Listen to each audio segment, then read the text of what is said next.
without further ado, if you haven't heard of off-market deals, you are in the right spot because we have the indescribable Justin Silverio here today from Envelo to teach us all about how to find them. So, Justin, welcome and thank you for joining us today. Thank you so much for having me on. I appreciate it. I'm excited to get into this and share some knowledge on off-market deals and how to pick up your next deal through off-market. Beautiful. Can't wait. All right, so let me just share my screen here. I'm going to go into slideshow mode and share my screen. All right. Can you see that? Looks great. Excellent. All right, let's jump in. So, again, my name is Justin Silverio. My background is I was a boring accountant. I can say that because I was an accountant, but I've been accounting for many, many years. And then in 2010, I found real estate investing. And it was something that was really exciting to me because my father was a contractor. He knew the construction, I knew numbers, and it was kind of a natural fit that we both joined up and got into buying our first property to renovate. Since then, I've renovated many, many homes over the years. And one thing that I did when I started in 2010 for my second deal was getting really into off-market deals, finding properties that are not on the MLS. Because I knew if I wanted to be successful at real estate investing, I'm going to be only as good as the deals that flow into my funnel. So over the years, I had many, many different strategies, and I always went with the strategy of direct mail. And I got so good at that, a lot of my competitors were like, how are you doing this? Can you help us out with what we're doing? And I actually launched Open Letter Marketing in 2016, which focuses on direct mail and direct mail strategies on finding properties off market. And then fast forward 2022 is when I launched Invelo, again, another need in the industry to help people through the whole acquisition cycle of how to find motivated sellers, how to market to them, how to manage all of your leads and deals in one CRM platform. So that's kind of was my trajectory. My passions and how I have always identified success is my ability to spend as much time as I possibly can with my family. And we love to travel, so we do that as well. So those are kind of my things on my passions and how I identify my success. Okay.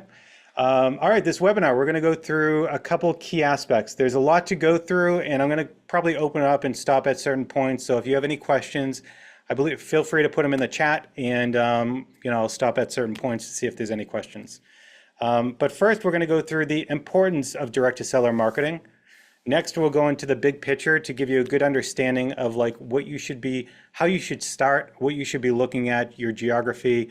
And then we're going to get into this five-step process. How to identify your farm area, what are the best lists for single family and multifamilies, how to make sure you're sending effective marketing, making sure you're staying consistent, and follow up. Okay. Without further ado, let's jump in. So the importance of direct-to-seller marketing. Again, I went back, as I mentioned before. Well, let's start off with a polling question. How many are familiar with direct-to-seller marketing?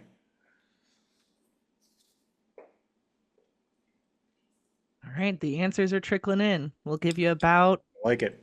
a I cool love these 25 polling. seconds. I love the Right? poll. This is super cool. Yeah, it's really fun.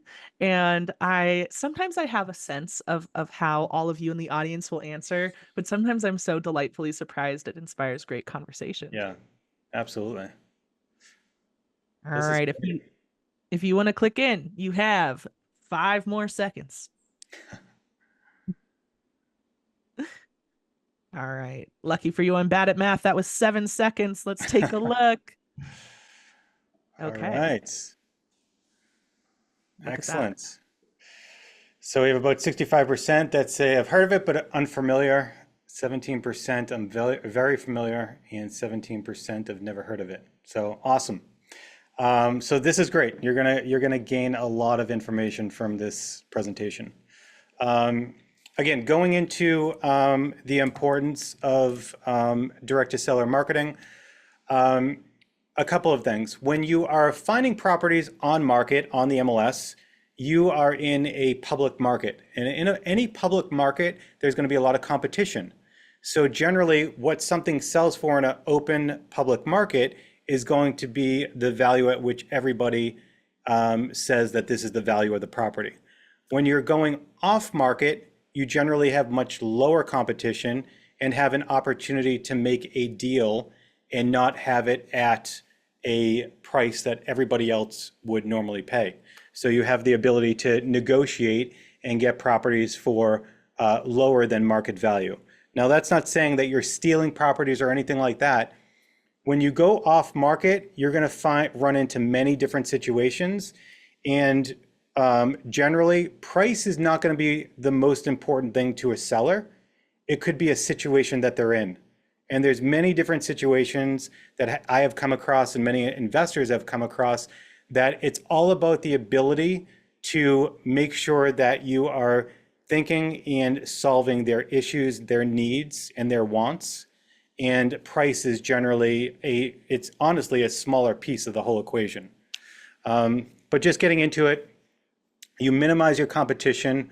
It puts you right in the forefront of negotiations. There's nobody in between you. Any real estate agents, you are talking directly to the seller. You're also building your brand. So anytime you market to people and they have a sense of who you are, and let's just go to direct mail, they receive a direct mail piece from you saying, hey, I'm so-and-so, I'm interested to buy your house. They're going to get a sense of who you are and you're building brand recognition. That's really important because whether or not they want to sell, they might know somebody else and they can pass your information along to them. So that's really critical. It creates meaningful connections. You're creating meaningful connections directly with the seller. And when you generally go direct to seller, as I mentioned before, lower competition, you have the opportunity for higher profit or getting a better deal. And as most of us know, you make your money on when you buy, not when you sell. If you buy right, you can make your profit. Okay, so those are the big pieces on the importance of direct to seller marketing. Okay, let's get into the big picture. Actually, I'll stop there. Is there any questions that anybody has on why direct to seller is so important? Especially for the ones that have never heard of it before. I want to make sure it's clear. One question here. Does your software offer comps? Yes, it does. I will show you that when we go into the part where I show you a little demo. Beautiful. And another quick question. What would a seller's motivation be for putting their property off the market, but in front of investors? Yep. So I'll give you a few reasons. Maybe their spouse passed away. They don't want to deal with the house. They could have lived in the house for 20, 30 years.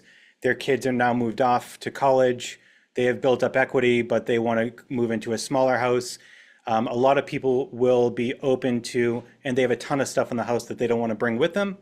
Very easy to buy that property, say, hey, you can move, leave everything you don't want in the house. I'll take care of it. You can move on. And a lot of people will view that and say, hey, I'll give up some of the equity that I have in the house for ease of transaction. Many other people, I've dealt with a number of people that were hoarders, and they were actually in and out of the hospital because of respiratory issues, because of living in their house, and they needed to get out of the house to live, continue to live. So those are other reasons. So foreclosures, I mean, there's many reasons. Generally, it's always non-monetary related. Interesting. Thank you. Mm-hmm. Someone else asked, why would they not list it online on the MLS to get a higher price? Yep, there's many reasons. So one, their home is not fit to go on the MLS. So most of the times when you see it on the MLS, the property is generally, these properties are usually a little bit more run down. So the real estate agent or whatnot, they would have to fix it up. So somebody that gets a loan on that property, the lender might say, hey, you have to have these items fixed before we can even actually lend to you because they're either not to code or you need to have it fixed up to be in livable condition. So there's a lot of reasons that lenders might not lend on those properties. But other times, people just don't want to go through the hassle. I've bought many homes. People are just like, I don't want a lot of people coming through my house. I just want an easy way to sell and not have to deal with that. Again, the money is not the important piece, which was always wild to me. I never understood that, and I couldn't understand it until I started to talk to a lot of sellers and buy properties off market. Did I really understand it's a situation that they're in or a need that unrelated to money that I could help solve? That makes sense. Okay, last question that I see for now. How can you tell if a property has a clear title and no liens or encumbrances? You're going to have to work with your title or attorney, your title company or attorney to really understand truly if they don't have any of those because they have to do a title check on that. But right off the bat, unless you go yourself into like the public records, you can pull some items for yourself, but you got to really rely on your attorney or your title company to be able to pull title to identify those. That makes sense. Thank you so Okay, much. excellent. All right, let's go on. All right, the big picture. So this is a really great view of, gives you an understanding of when you go direct to seller marketing. First, you obviously have to look for, okay, what geography do I need to be in? How many like motivated sellers can I expect to be in that area? How many times do I have to market? And like, when can I expect to get my first deal? So this kind of outlines it. This right here is based on, so I break things out in this presentation for single family properties and multifamily properties. Some people might focus on rentals for singles and others for multi. Obviously, there's a lot more single family homes in the US than there's going to be multifamilies. So it's a little bit of a different, the big picture might look a little bit different, which I'll go into each one specifically. But overall, you generally want to start in a geographic area of about 125,000 to about 200,000 in population. That will give you a large enough population size that you're going to get to a number of people that you can market to and really start to build deal flow. Okay. From that geographic area, when I show you what types of lists that you can pull to identify all these different types of motivation, you'll likely come up around 10,000 to about 14,000 people that are going to be on all these different lists that I'll explain in a minute. From there, my biggest thing is you don't want to just market to everyone.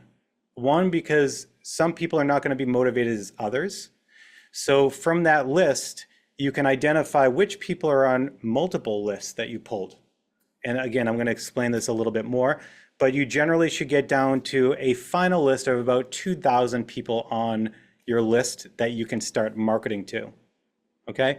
And these numbers are all based on, I mean, many investors have gone through this flow, and this has been a proven concept that most people on average will start to get deals following this kind of this picture.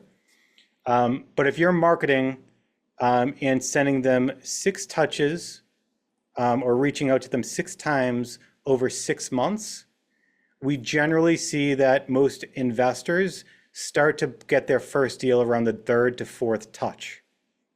Okay. Some people get in the first touch, great. Other people get it in the 5th or 6th, but on average, we see it around the 3rd to 4th touch.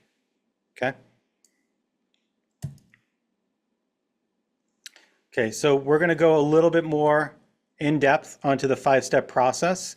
Again, we're going to show you kind of farm area, best practices, effective marketing, staying consistent, and following up. Okay, so going back to what I just showed you before. So for single families, again, same exact picture that I showed you before, 125,000 to 200 in population, you're generally going to get about 10,000 to 14,000 people on your list. You're going to narrow it down to about 2,000 people, and then you're going to market to those. And again, I will explain the list to you in the next few slides. For multifamily, multifamily is much easier. There's not going to be as many multifamilies as there's single families, so multifamily is going to be a little bit easier. So you're going to, again, stay at the same geographic area, but notice on the single family, I show that you have about 10 to 14,000 in prospects, and you're going to narrow down to about 2K. Generally, with the multifamily, you're basically going to get about 2 to 5,000 on that list. It's going to be a much smaller list. Okay.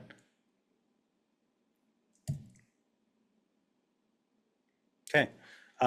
Before we get into this question, do we have any questions on kind of that big picture of what I was just explaining? Looks like one question tying back to liens. If there is a lien, is there a way to find out the balance? Banks usually won't disclose this information. The balance on the mortgage, if they're asking for the balance on the mortgage, what they can do is they can actually have, if they're working with the seller, they can actually have that seller fill out a form to show the balance of the bank from the bank, so they can get that information to show you. But how do you do that outside of that? I'm not sure if there is a clear way without getting their input on that. It's not like you can just like find out that bank balance. You can try to go back and estimate how much they owe on it based on like how far they are in back payments, or when they took out the loan and just calculating what's today's date, how much of the loan is remaining. But Okay, that makes sense. All right. And are there any specific struggles that you see between someone trying to get an off-market deal for a single-family home versus multifamily? I think you touched on this, but just to bring it back. say that again. Is there what? Specific challenges that people should anticipate if they are looking at a single-family home off property versus a multifamily home off property. No real difference in challenges or no, I mean, the biggest thing when you start to go off market is being able to identify motivation. That's the biggest thing. And that will take people that start and getting over the nervousness of talking to a seller. Those are the two biggest things. Like when I started, it took me like a while to build up the courage to answer my phone when people called me off my direct mail because I was really nervous and like, am I going to ask the right questions? And am I going to be able to, are they going to know that I know what I'm talking about? But getting through that and asking the right questions and being able to sense or identify that motivation, I would say those are the biggest challenges to get over. And it's really just all yourself, within yourself, and just repetition and making sure that you're practicing and talking to many, many sellers to really understand that. Because right now, if I sent out the same marketing as somebody else that is just starting, it might take them months longer than it's going to take me because I know what to ask. I know how to identify a deal right off the bat where other people might not have that knowledge.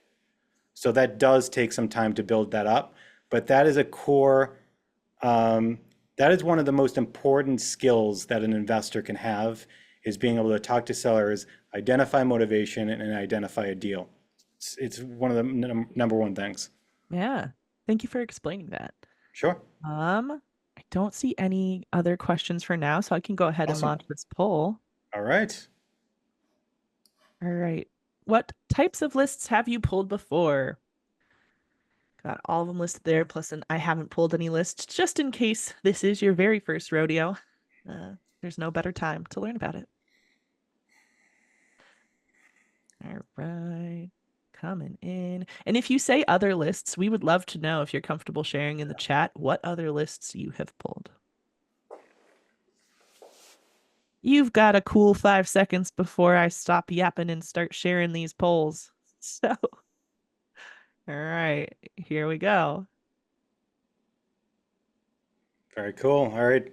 15% absentee, 25% of you said tired landlords, 10% driving for dollars, 20% other lists, and 65% they have not pulled a list before. So excellent. Interesting All spread. right.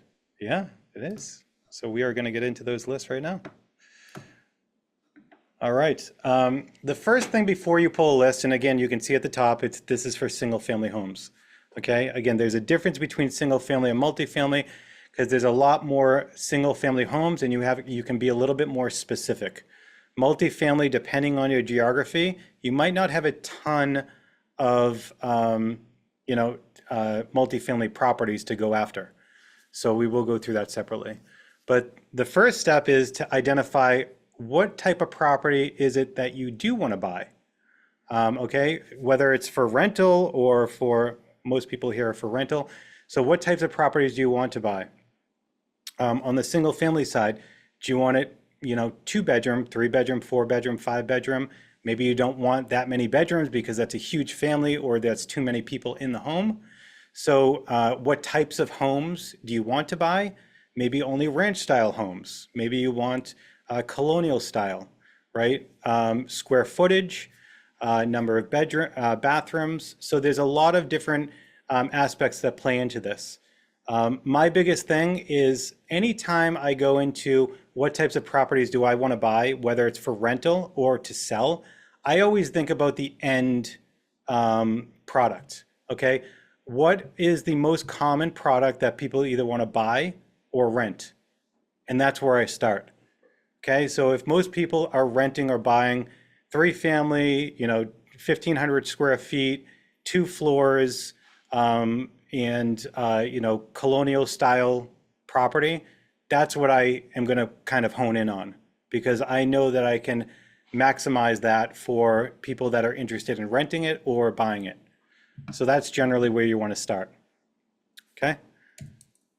The next is getting into the lists. So I break down lists into general lists, into niche and niche lists.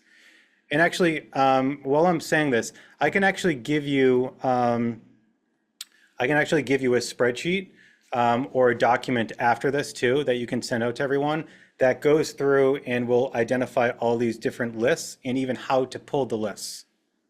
So I think that would be really helpful too, because there's some nuances if people want to get into it on how to actually pull these. But these are the 2 types of lists that I look at. The general lists are going to be the ones that are kind of much more broad and easier to pull in different list providers. And when we get into Envelo, I can show you how to do that. But we'll go through each one of these. I'll explain a little bit what they are. The first one is absentee. So an absentee owner is somebody that owns a property but does not live there. Okay, so generally maybe they're renting it out, maybe it's vacant, maybe a relative is living there, but they are not living there. Okay, the next one is equity. Equity is somebody that basically their loan is much lower than the value of their home. So if somebody owes $200,000 on a $400,000 house, they have 50% equity in that home. Okay, so people that potentially have a lot more equity are open to trading off equity to an ease of sale. Okay, otherwise, if they owe a lot on the loan and you're trying to buy it for under what they owe the loan, that might be getting into a short sale situation, which might be a little bit more challenging to buy. You have to work with the bank. It takes a much longer process. Related party. This is my favorite list, and not many people have heard of this, but this probably brought me the most amount of deals than anything else. Related party list is basically someone who has sold a property to someone else for well below market value. I'll give you an example. In my area, there is no properties that are selling for under $200,000 or $300,000. They just won't. That won't happen. So I look for properties that have sold within the last 8 years for $20,000 or lower. And what that does is it's a smaller list, but it's a great list because generally people are transferring ownership to other people within their family. for estate planning purposes. Okay, and going a step further, again, going back to your best quality prospects, someone on a related party list and the property is absentee owned, the person that owns it currently does not live there, that might be an unwanted property. They were inherited that property, they don't live there, and if they're out of state, they don't even want to take care of it. Though that is like an amazing, amazing high quality record. A senior list, so that is somebody over the age of 55 or 65 years old that has owned the home for maybe 25 years or longer. Their kids have moved out, now they need to downsize, and they're looking to sell their property. Finally, trust owned. So this is not, you want to make sure that you're not looking at really expensive homes where wealthy people put their homes in trusts, but you want to look at homes that are around the median home sale price where, again, people are putting into a trust for estate planning purposes when they're transitioning, the property. So that's a really great list as well. Okay, next is niche lists. Okay, niche lists are what I think of as much more specific lists when it comes down to motivation. And it might take a little bit more time to find these lists, but these are all extremely, extremely high quality lists. And I'll explain that as I go through each one of them. DFD is driving for dollars. So basically you are driving around neighborhoods looking for rundown homes. And I always use I always look for, there's got to be 2 items wrong with the home. So if it's just like really bad siding, I might not write that home down. But if it's a bad roof, bad siding, I'll write the property down because it needs a lot of work. Somebody might not be able to maintain it or manage it. They might need to sell it. Okay. I'll even look at like, is there a lot of mail in the mailbox? Is it flowing out, right? Maybe somebody's not living there. Is it like in the winter, is nothing shoveled? Okay, so those are all like little indicators that maybe somebody's not living there or they can't keep up with the home.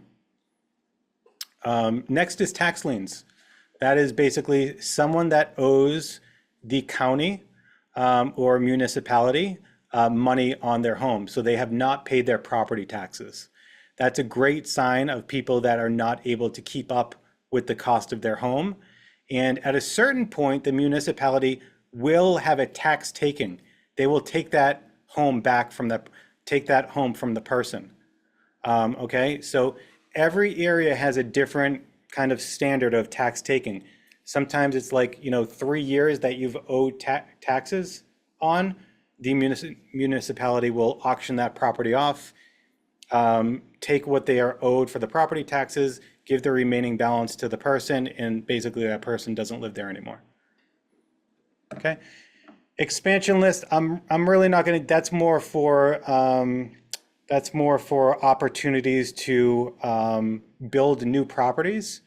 So this is kind of more nuanced that I don't think a lot of people will get, but you're essentially looking for a lot that is large enough to split it in half and keep the home that's on one lot and build a property on the other lot.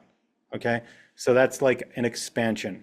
So again, I don't think a lot of people in this call will be using that. Zoning is a great one. That is definitely much more for the advanced person, but zoning is one where you can make a lot of money on zoning. And I'll give you a couple examples too. But you're looking for properties that are in a particular zone where you can add a lot of value. So I'll give you an example. When I buy properties, or when I bought properties in Boston, okay, it's a really large city. I'm always looking to do condo conversions, but I could have easily done rentals in there. So I would look at a property that is currently a 2-family home, but is in a zone rated for 5 units. So for me, I'm going to buy it as a 2-family, and if I convert it into 5 units, that adds tremendous value. Okay, again, that's getting a little bit more of an advanced investor, but you can make a ton of money in looking at zoning. Um, Code violations, that means when somebody has something wrong with the home that they have not fixed up. That could be a building code violation. Maybe they don't have proper stairs or railings. Maybe their grass is too high in certain areas. It could mean a lot of different things. But again, it's an issue of they are not be able to keep up with the home.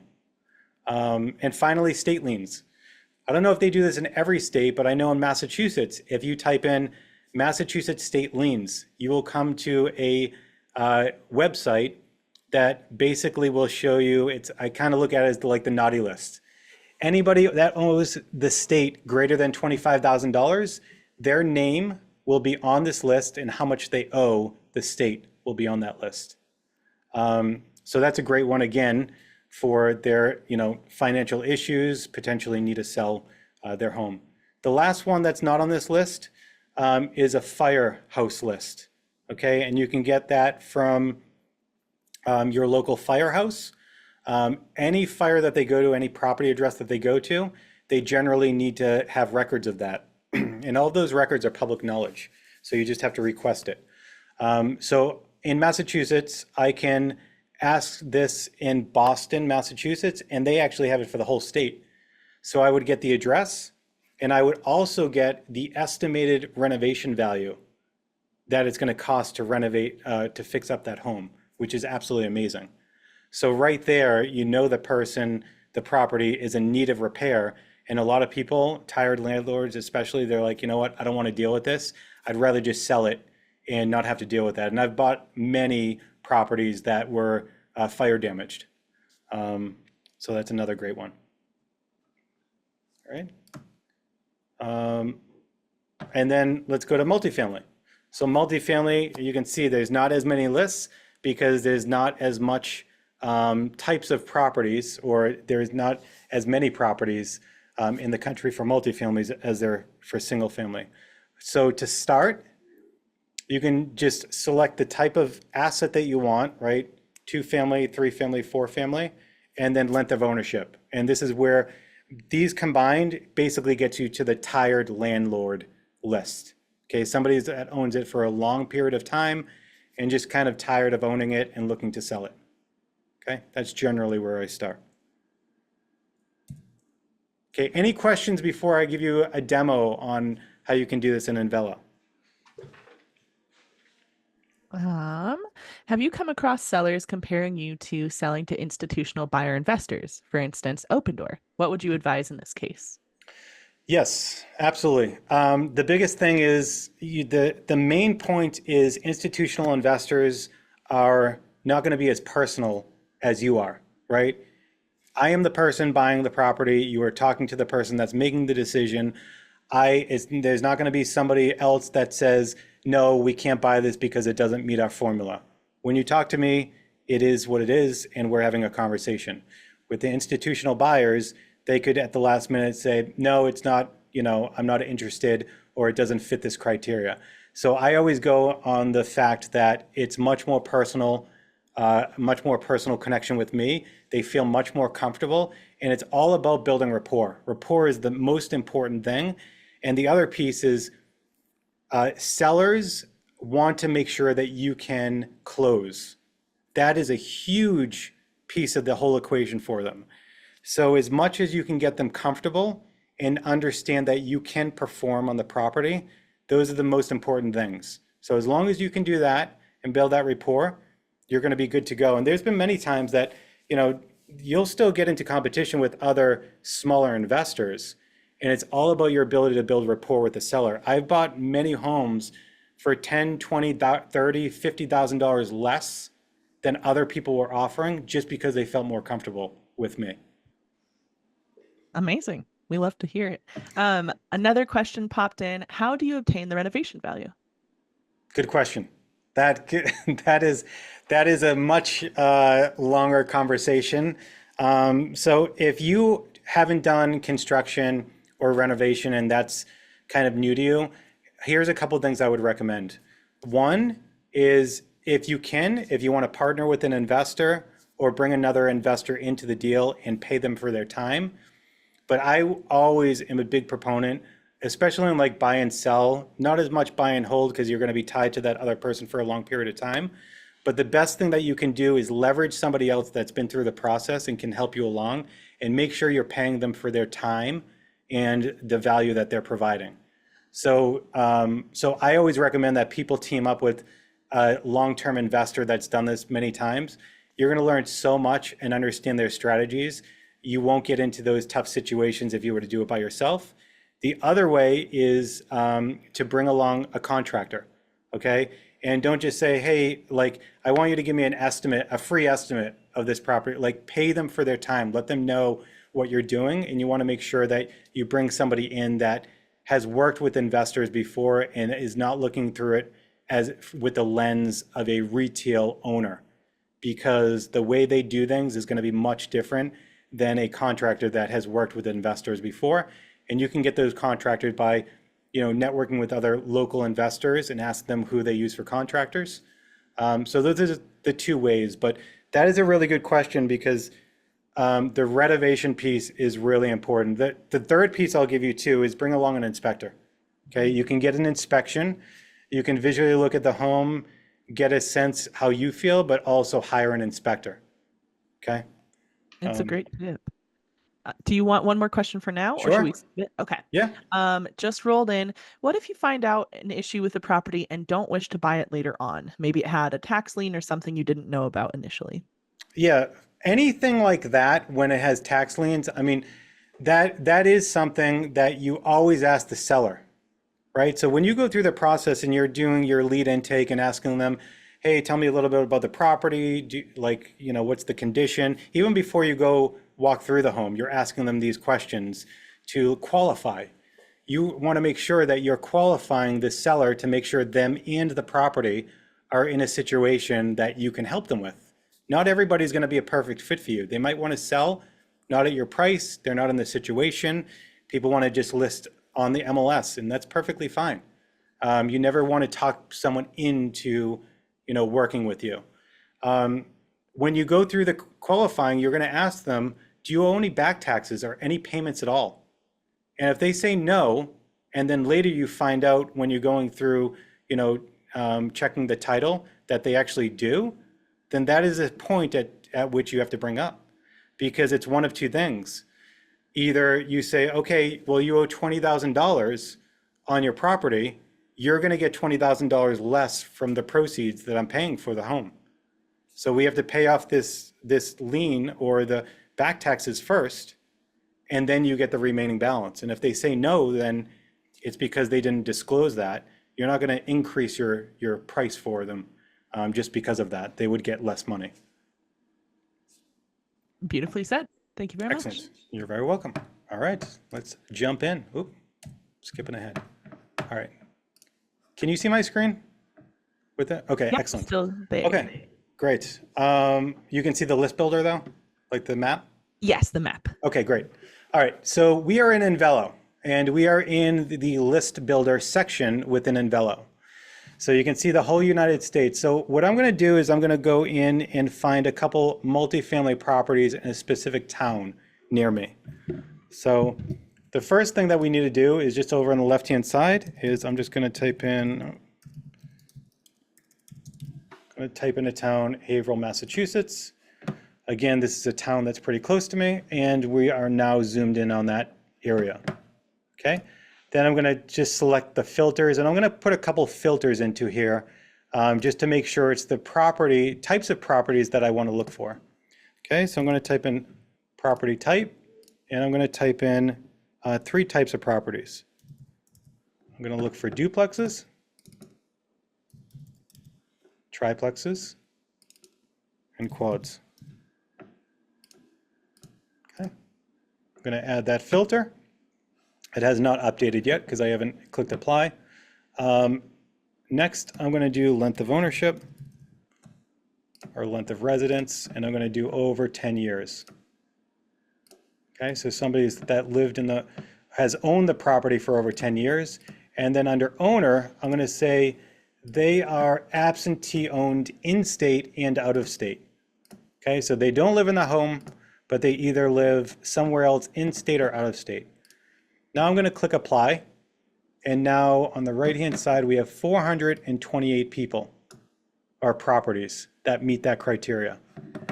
And the really cool thing, I could say, all right, I just want to see the out-of-state owners because it's much more challenging for somebody to manage the property out of state. I'm going to apply that. Let's see how many we come up with. Now 57. Okay, so we have 57 people or properties that are owned where the owner is out of state. So you can, drill down and click on any one of these to like zoom in, but I'm actually going to go over here and I'm going to take a look at this property here. So I can click on one of these and I can get a sense of a lot of the details about the property. And here's where the comps that somebody asked earlier that I'll show you. So we can see the last time this property sold was in September 23rd, 2011. For 124,000. That's really, really low, as you'll see when we get to comps. We can see the owner information here, who the owner is, mailing address, it's corporate owned. They've owned it for 13 years. We can see the property characteristics, beds, baths, square footage, year built, all of that. Can see some land information as far as what type of property, it's what class it's in, lot area, lot size, tax information. So we can see what their property taxes are for the year, what the assessed value of the home is, what the town is saying the assessed value is. So you can see total assessed value is 527,000. They bought this for 124,000. That's pretty good. Whether or not the property is on market or off market, so it's been off market, and then any foreclosure information. So this property is not in any type of foreclosure. So that's the basic information that you can get right now. And then we can go over to comparables. So this is where you can really dial in, and I'm not going to go too far into this, but you can see that this helps you identify other properties in the area that have sold recently. You can see right here, last sold date, sold within the last 6 months, half a mile radius around this property that are duplexes. Okay, so you can see there's many properties here, and you can even drill down even further and say, all right, well, this property is, let's see, the living area is 2,500 square feet. Let's say 2,000, give it a range of 2,000 to 3,000. So that narrows the list, and it will update the kind of estimated value of the home. Okay, so and if you say, all right, well, I don't think this one's a really good comp, that will update as well the information up here. So right now you're looking at a comp of about $700,000. That's where you're expecting that the after repair value or the estimated value of the home is. Okay, so that's as easy as it is to comp a property in the system. So from here, and we can select all these records if we want, and we can add it to our database. So add to lists, you would click on that, and then it would add into your property database. So let me just go through that. Submit. And now these records will be added in to your properties database. So I can go into here, and again, I can do much more analysis and looking through the details. I can even skip trace to find people's phone numbers. Do I have any money in here? No, I don't. So I can skip trace, I can find phone numbers, emails, mailing addresses, so that I can market to them right within the system. It's pretty much the demo that I wanted to show, just very high level on how to pull lists, how to build a list, and import your records so you can look at all the different properties. So from here, again, as I mentioned, you can select these records to then start marketing to them, whether or not you want to skip trace, find phone numbers, and call them, or send them direct mail. And that's the next piece that we're going to get into in the presentation. Wonderful. Before you move on, one quick question. When you were showing the comp list, was the square feet per residence or total square feet? The square footage was the building area. Beautiful. Yeah. Thank you. All right, let's go back into slideshow mode. All right, so I'm going to speed up a little bit because I know we're getting to time limit. Okay, marketing mindset. This is one of the most important things. Before you start marketing, I want to make sure you have a really good marketing mindset because especially when you spend a lot of time or money on marketing, people get really nervous very quickly that it's not working, I have to stop. It's just not working for me. Okay? Understand that you need to be consistent. Marketing is all about consistency. If you get nothing from this whole presentation, just understand if you go direct to seller and you market direct to seller, you have to be consistent. I mentioned before 6 months. You want to make sure you give it before you say, okay, I'm going to slow down or change what I'm doing. Make sure that you expect to be uncomfortable. There's going to be many times. I had a coaching program that many investors went through. The biggest thing that they said, they always got nervous when they're spending money on their marketing and they haven't gotten a deal yet. I always had to let them know that keep going with the marketing. This is how it is. Like, just send it over. Consistency is the most important thing. And right before, otherwise, where they would have quit, the next month they got a deal. So that's the most important thing. Time versus money. I'm going to be talking about direct mail in the next slide, but if you don't want to use direct mail, you don't have to. If you have more time in your hands than money, then do the things that take a little bit more time. Cold calling, door knocking, even handwriting your own letters. Absolutely, but just make sure whatever it is that you select, do it for 6 months. Don't keep on switching and changing. Okay, just get very consistent with whatever you're doing. Make sure you track your results, meaning like, okay, how many calls did I get in? How many people were interested? Like, just very basic information. Because what you will find is the more consistent you are, the better quality people that are going to be calling in because you're gaining trust with them. Know that what works well for one company might not work well for you. A lot of people like to compare, and it's really hard to do that because you don't know the underlying pieces. One person might have been investing for 10 years where you're just starting out. Don't look at their deal rate and compare it to you because they're going to be able to spot a deal way faster than you. Don't look at, and also their investment strategy is different. Maybe they want to buy a home and they don't want to make any money. They're going to do it. They're going to just buy the property and just look at appreciation. But you need to make capital. You need to make cash flow now. Those two investment strategies are completely different. So they might get a lot more deals than you do, but you have just a different investment strategy. So understand that. And then also, tailoring your strategies to fit your market. Know that there's seasonality. In the Northeast, people slow down and don't sell as much in the summer as they do in the winter and the beginning of the year. Those are generally where people sell the most because it's cold, their heat might break down, they don't want to go through with it. In the summer, people are like kind of on vacation mode. Okay. All right, I think this is the last question. What do you find most challenging about staying consistent with your marketing efforts? Or what do you think would be most challenging for those that have not done this before? Ooh la la. I'm programming this one live because it wasn't in the original deck, but Oh, was it not? no. We can move on. That's Well, cool. we could if you want to weigh in the chat. I think it's valuable information. So let us know what is going to be most challenging or what has been most challenging about staying consistent with your marketing efforts. Let us know.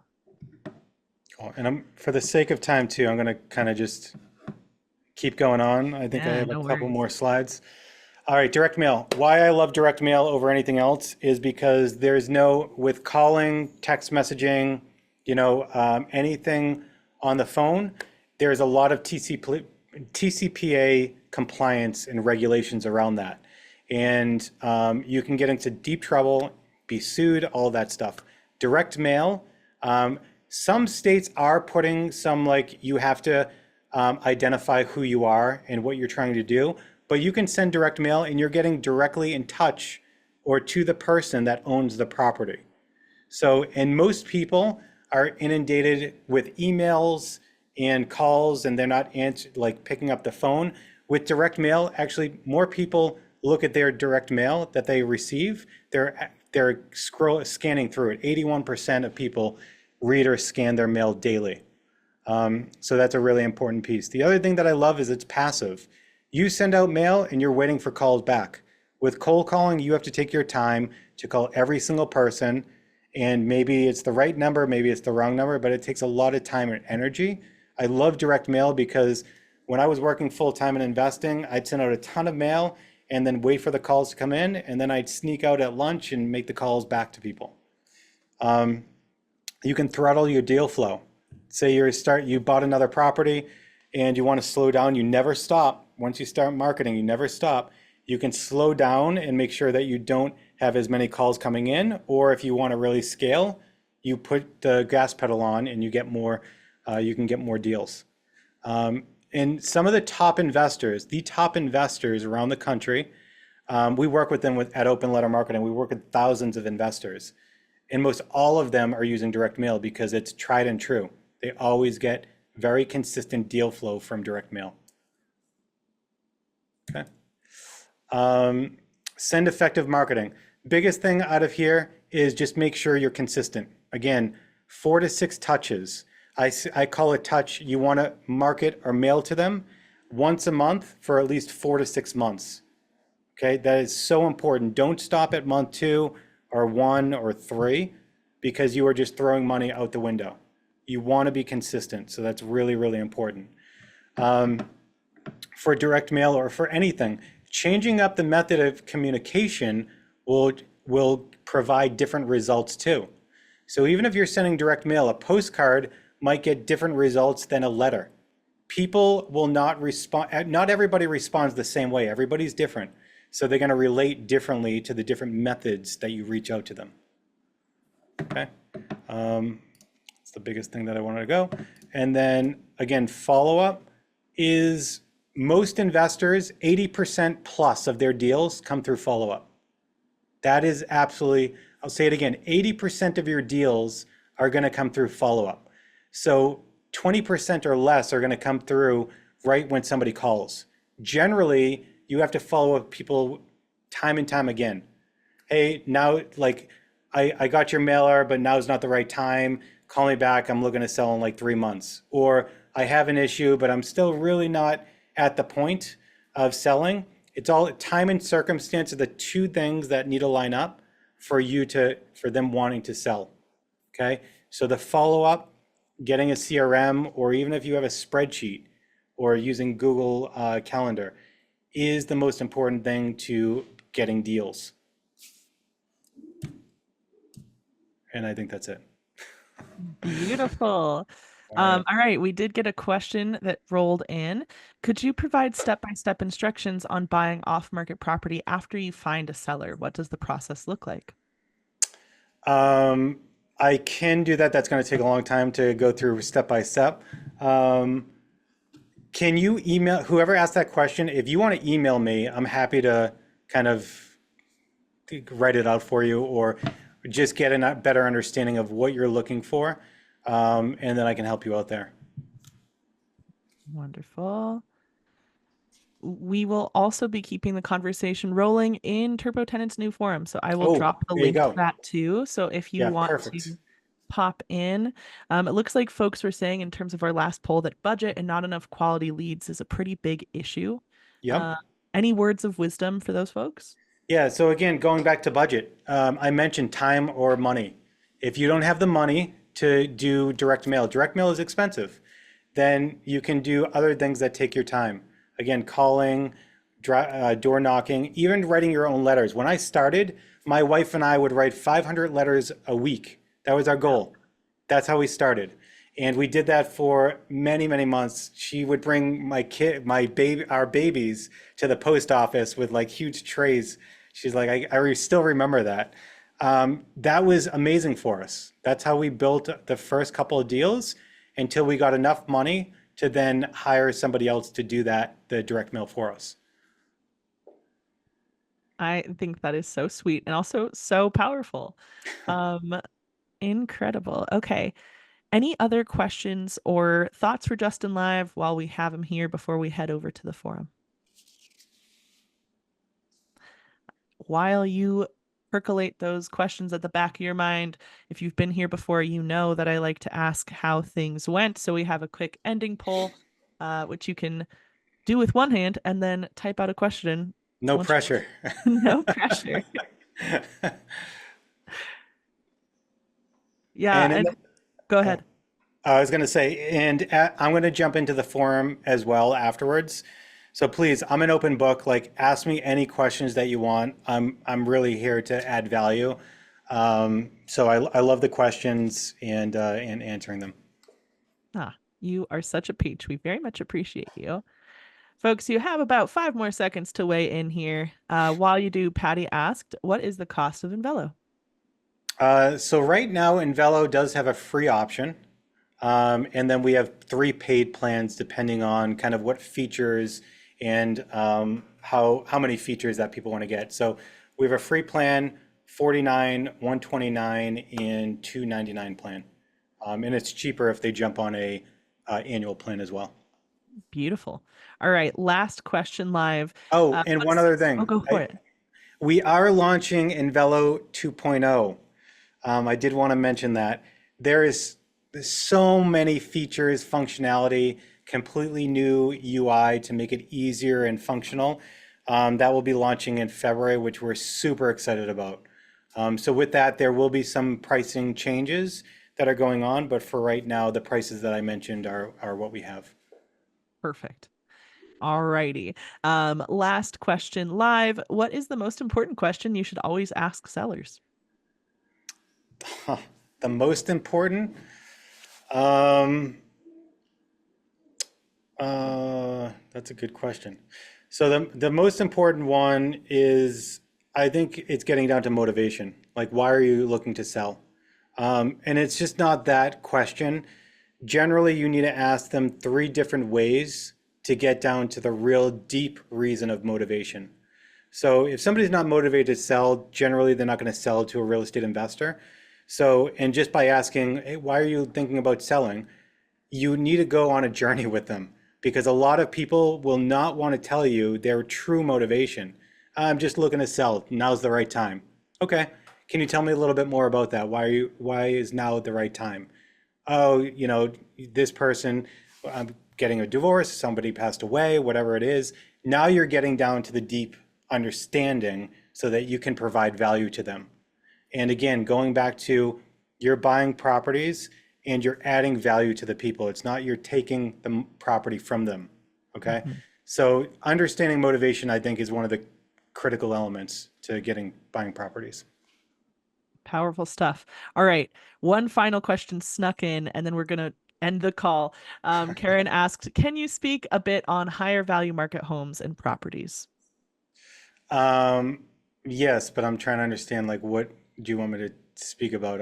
I've purchased many high-end homes, so yeah, I can definitely provide value. If you want to put it in the forum and be a little bit more specific, I'm happy to answer because I have done many high-end homes, high-end new construction, high-end condo conversion. So yeah, let me know in the forum. Beautiful. Well, gang, thank you so much for being here. And Justin, really cannot thank you enough for sharing your expertise and showing Of how course. Envelo helps streamline this process. Like we've been saying, we're going to keep the conversation going on our new forum. So I've dropped a link in the chat. It is free to use. If you have a TurboTenant account, you'll use your same login credentials. So very, very simple. And we look forward to keeping the conversation rolling. Excellent. Thank you so much. I appreciate it. Appreciate you. Have a good day, everyone.